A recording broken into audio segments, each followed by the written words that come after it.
Monster Hunter Rise is an action RPG released by Capcom in 2021. The game is set in a world full of large and dangerous monsters, and your goal is to hunt the monsters using the weapons and items you have available and your knowledge of these monsters. You can hunt the monsters with up to 3 other people, and the main goal is to hunt the monsters and use their gear to hunt bigger and stronger monsters. There are 2 parts to the gameplay loop in Monster Hunter: Prep and the Hunt. Let's start with Prep. Choosing quests from a quest board is one of the most important mechanics in Monster Hunter. Not only is it well designed, it shows you all the quests, their ranks, and how difficult they are within those ranks, but it also makes the player consider what monsters they want to be fighting and what their goal is. My goal for today is to get the Curio Crown, for no other purpose except because it looks cool. But in order to do that, I'll have to get past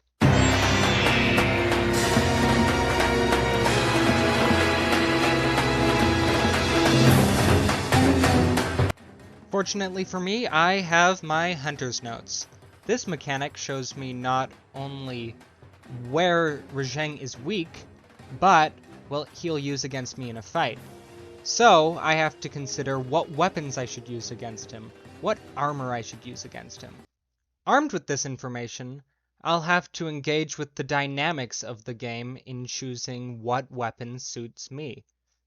I decided to go with the dual blades, because not only would they do a great job at exploiting Furious Rajang's weakness, but I'm also very comfortable with the weapon. Before I do anything else, I should pick up my battle partners, which are as customizable as they are adorable.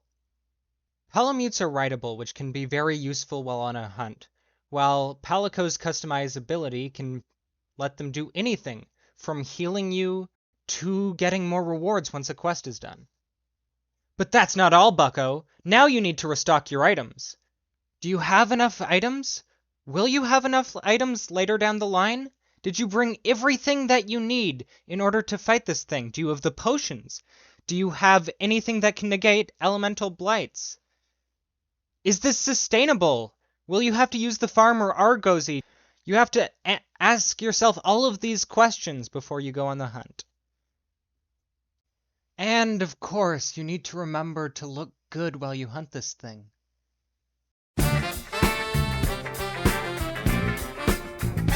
Don't tell me you forgot about food buffs! Step right up, step right up. Which Dongo buff will you choose? The one that's hyper-specific? The one that doesn't work with your weapon? Or maybe the same 3 Dongo you've been using throughout the entire game? It's a good dynamic, just when you find 3 good ones, you just don't try anything else. Oh my god. This is the best mechanic in the game.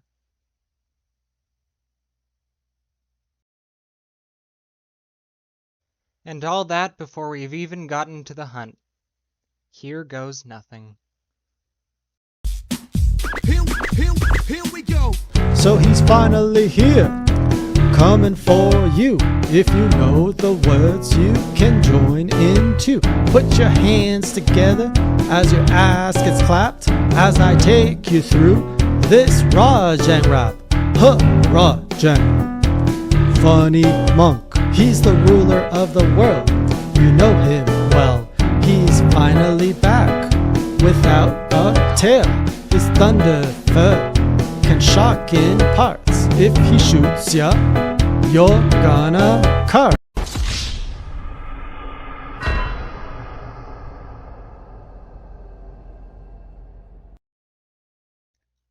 Alright, mechanics lightning round. The big green bar at the top left corner of your screen is your health bar. As long as there is green on the screen, you are fine. If there is no green, you will cart. 3 carts in a quest means you lose the quest. Some attacks will leave you with a bit of red health. That doesn't count as health, but it will regenerate slowly and become health. To the left of your health bar is the quest timer. In most quests, you have 50 minutes to complete the quest, or you will time out. Just below the health bar is the stamina bar. Stamina is used for running, rolling, and specific weapon skills. If you run out of stamina, your character will stop moving or be unable to use stamina moves. Wire bugs are a new mechanic added to Monster Hunter Rise. They're used for quick and aerial movement, special attacks, getting out of the stun after being hit, and it can also be used to help with wall running. Wire bugs also have a cooldown. Depending on the type of wire bug skill you use, depends on the amount of time it'll take to recharge. The knife just below all those keeps tracks of your sharpness. As you hit the monster more and more, it'll slowly go down. Once it goes down a color level, it'll do less damage, and sometimes it'll bounce off the monster, doing almost nothing and leaving you vulnerable. If that happens, you can use a whetstone to recharge your sharpness. You can use whetstones infinitely. Items and endemic life are two very different things that serve a similar purpose. You can gather and collect items, or you can bring them to the quest. Potions are the most common ones. They heal you. Everything else will either give you a buff or get rid of a debuff. Endemic life can just be found around maps and are generally found in the same place every single time. You can also find things that interact with monsters or raise the amount of wire bugs you have. That's a lot of mechanics to keep track of, but keep in mind, you're using all of these dynamically. All of these mechanics are things that interact with Throughout this video, I've been talking about dynamics sparingly, as footnotes that explain why mechanics are even used.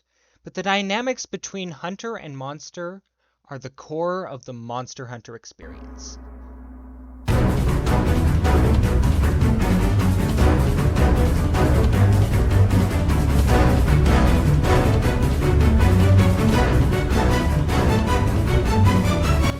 My health is low. I should heal up.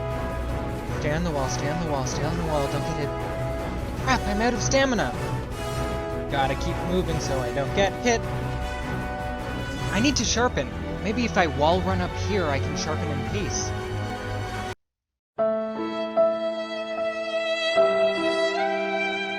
You also have to consider the amazingly angry ape's behaviors, and how you can use those to your advantage. Wait, their attacks hurt each other? How can I use that? If I close this gate, I'll only have to worry about one monkey. Oh, it does a little jump before it uses its beam. Maybe if I counter into that...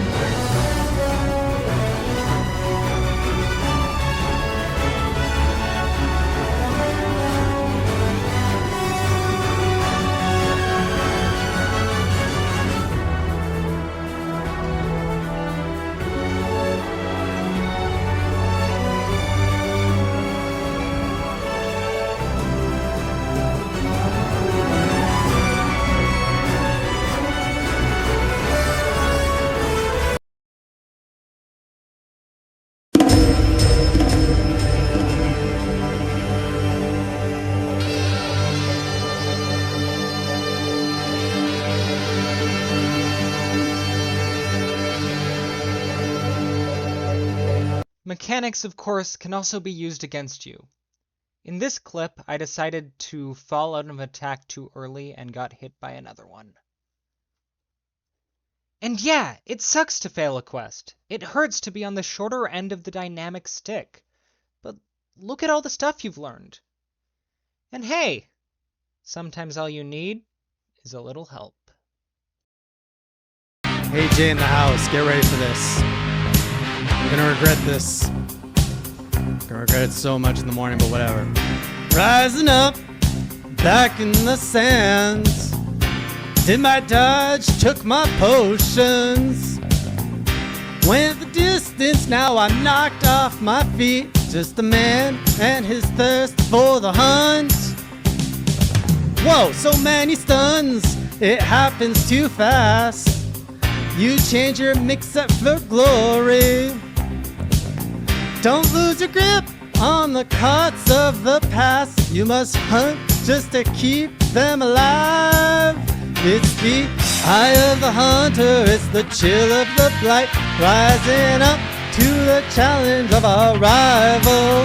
And the last known survivor stalks cacti in the night, and he's watching us all with the eye of the wyvern. Multiplayer works really well in Monster Hunter because the dynamic is already built in. It's a cooperative game, so everyone is just trying to hunt the monsters. So as long as you're attacking, you're helping. Of course, there are things you can do beyond that. You can use an item that makes the monster unable to move for a limited amount of time. Or you could use an item that heals multiple people if a friend is in a bind. But the biggest dynamic change is that you're no longer the only one being attacked by the monster, and so you can do things that you couldn't do if you were the center of attention. And eventually, after a long and hard-fought battle, you finally kill the monsters, carve their materials, do a little dance, get back, and finally make that damn crown. So, everything I've said in the last 10 or so minutes, the mechanics that go into the dynamics, the gameplay loop, the title, they all come together to form aesthetics. This is what the player sees when they first start the game. And if someone's considering buying the game, the aesthetics are normally what's going to convince them to buy or not buy the game. Let's go through some of these aesthetics. Monster Hunter is a fantasy, and the fantasy is you're playing as this cool hunter in a world full of cool and dangerous monsters, and you're hunting them. You're taking down these giant things. Narrative. Narrative in these games will generally take a back seat to the gameplay, but gradually, as you hunt bigger monsters, you're gonna stop a biggest one that is causing the main problem of the game. But what I think is the real story of the game is what I just showed you. It's the little things, the struggle to beat the monster, learning the mechanics, learning how they move, and overcoming that. I think that's the real story of Monster Hunter Rise, and it happens again and again and again. Discovery in the game comes from exploring and traversing the game's 7 main areas and a bunch of mini areas, which all have new, unique, cool monsters, so you're discovering a bunch of cool creatures that you have to fight. Another discovery is just discovering how monsters fight and overcoming that challenge. Expression is a big thing in the game. There's a bunch of different ways to dress your character. You can customize your dog and cat, but you can't only change what they do, you can also change how they work, what weapons they use, how those weapons work. You can change the skills they have. Throughout the gameplay I was showing you, I use Evade Extender 3, so that's why I'm rolling so far. And for submission, there's a lot of content.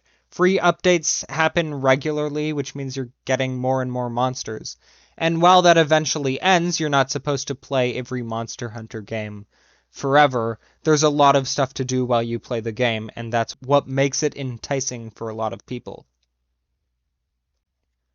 And yeah, that was Monster Hunter Rise being put through the MDA format.